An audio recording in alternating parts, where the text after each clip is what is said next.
Hello everyone, in this issue of Motive Garage we're going to show you how we prepared our RB30 block to handle well over 1,000 wheel horsepower. Australian wheel horsepower that is, not clickbait horsepower.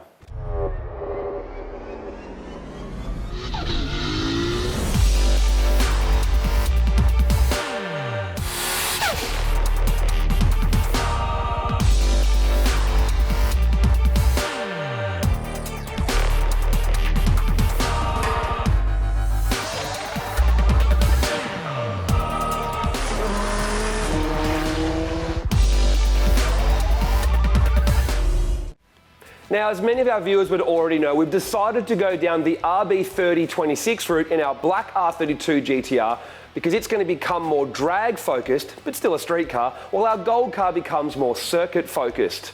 Now, why are we changing to an RB30 block? Well, really, capacity is king when it comes to making power easier, but the main reason a lot of people go RB30 in a GTR is just so you can spin up a big turbo much easier, and it's still quite drivable. The old school days of putting T88s onto a 2.6 or a 2.7 and being a lag pig and needing big RPM, they're gone. You can have your cake and pretty much eat most of it these days by having a 1,000 wheel horsepower GTR that's actually still pretty decent to drive and isn't a laggy pig.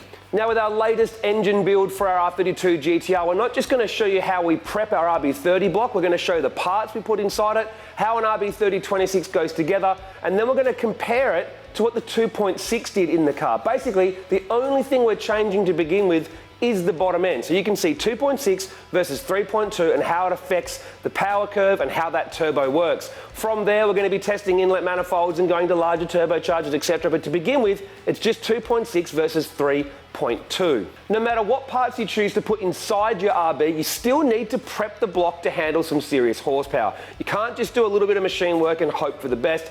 There is a method and a process to try and get these things to live above 1,000 wheel horsepower. Now, we have done a video before that was called 10 steps to prepare your RB block, but in this video we're going to go into even more detail and show you exactly what we did to our own block to put into our R32 GTR that you guys know we're definitely going to push the limits of and test a whole bunch of different parts. Now, the most important part of the process is to find a suitable block. If you're lucky, like us, you've got access to a whole bunch of blocks you can look at and get measured before you actually choose the best one out of the bunch. But the most important thing to do when looking for big power is get yourself a virgin block, one that's never been machined before, so it still has an 86mm bore and you only have to go out to 86.5.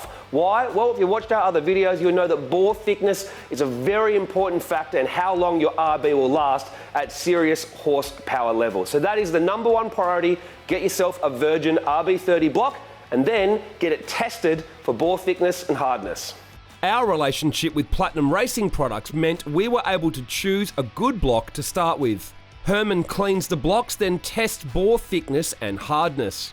Our block came in with a hardness level of 245 and the thinnest part of any bore at the top was 3.2mm. You can see on the test report card that most of the bores have plenty of meat and the arrows indicate which direction the offset boring will be done to ensure it keeps maximum bore thickness. We sent our block to Duncan engine reconditioners in Blacktown for the machine work.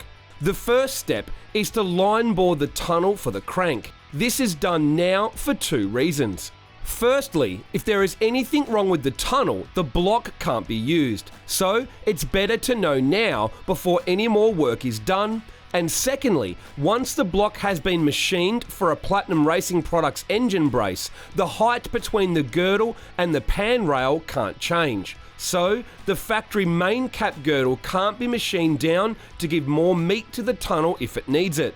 With RB30 main studs installed, the caps and tunnel would distort compared to factory. This is the main reason a line bore needs to be done on a big RB build as well.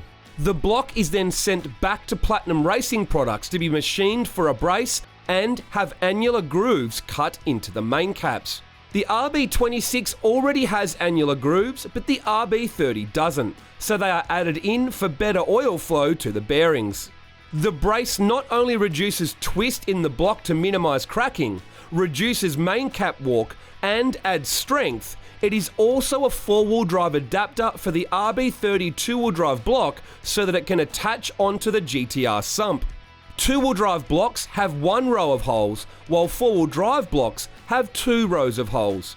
The girdle and pan rails are all CNC machined to the correct heights and to be flat before holes are drilled into them.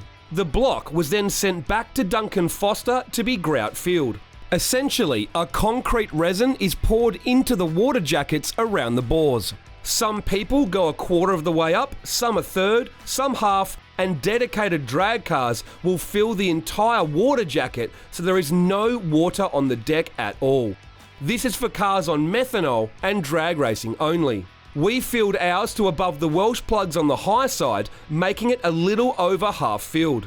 The aim of the resin, grout or concrete, depending on the product and name given, is to add strength to the block and strength around the cylinders to help handle larger cylinder pressures without the bore splitting. In terms of cooling, yes, there is now less water around the cylinder and less cooling potential in the block, but the top half of the cylinder is where most of the heat is and it still has water around it. Although the water temps overall in the system won't be heavily affected, you do need to bear in mind cylinder temperatures, and it's advised not to treat a grout-filled block like a circuit car. But for the intended purpose of cruising the streets, drag racing and power cruise, etc., it is perfectly fine to half grout fill a block for a road car. The grout should be left to cure and settle for at least 48 hours, more if possible, before machine work continues. The tunnel is then checked again before being line honed.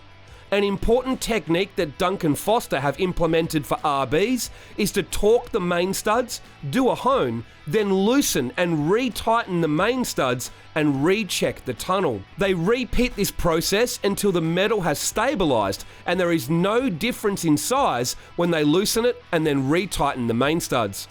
This is important, as if you have a perfect tunnel and then after loosening and tightening it again for final assembly, it goes out of shape. Then the crank won't spin true or the bearings won't fit correctly and you'll have long-term issues. This doesn't really happen on stock main studs, it's only an issue for upgraded main studs that are tightened up much tighter than factory. Next, the block had the head studs drilled out, as the RB30 uses 11mm head studs, while the RB26 uses 12mm head studs. This is required to match the 26 head to the RB30 block, but obviously allows for a stronger, thicker head stud, and RB26 has more head stud options. We went for ARP625 custom age. Not cheap, but needed for a build this big. Some builders prefer to go half-inch head studs as it clears out the old thread completely in the block and creates a fresh thread. But on the flip side, it takes meat out of the block and can contribute to cracking between the head studs and the water and oil galleries. It is true though, if the 12mm hole doesn't have the new thread done correctly and it just spins inside the old thread, then the stud could pull out of the thread and out of the block. However, Duncan Foster do it by hand and have experience in helping ensure the thread works correctly. The next step is to bore the block. On a high-powered RB block, it is strongly recommended to start with an 86mm virgin bore and only bore out to 86.5mm. 87mm can lead to thin bores and cracking. This is also why measuring the bores and working out where to offset bore is also so important. It helps keep meat in the bores, making for a stronger bore, able to handle more power without splitting. A torque plate is used on the block to simulate a head being bolted to the block, as once tightened up, the bores move and go oval. The more torque from the upgraded head studs, the more it moves, so they need to be how they would be when assembled.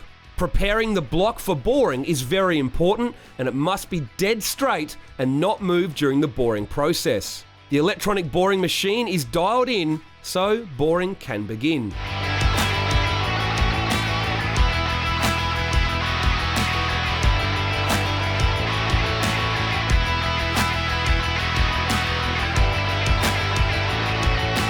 The next step is bore honing. This is where the final size, finish and cross-hatching is put into the cylinder.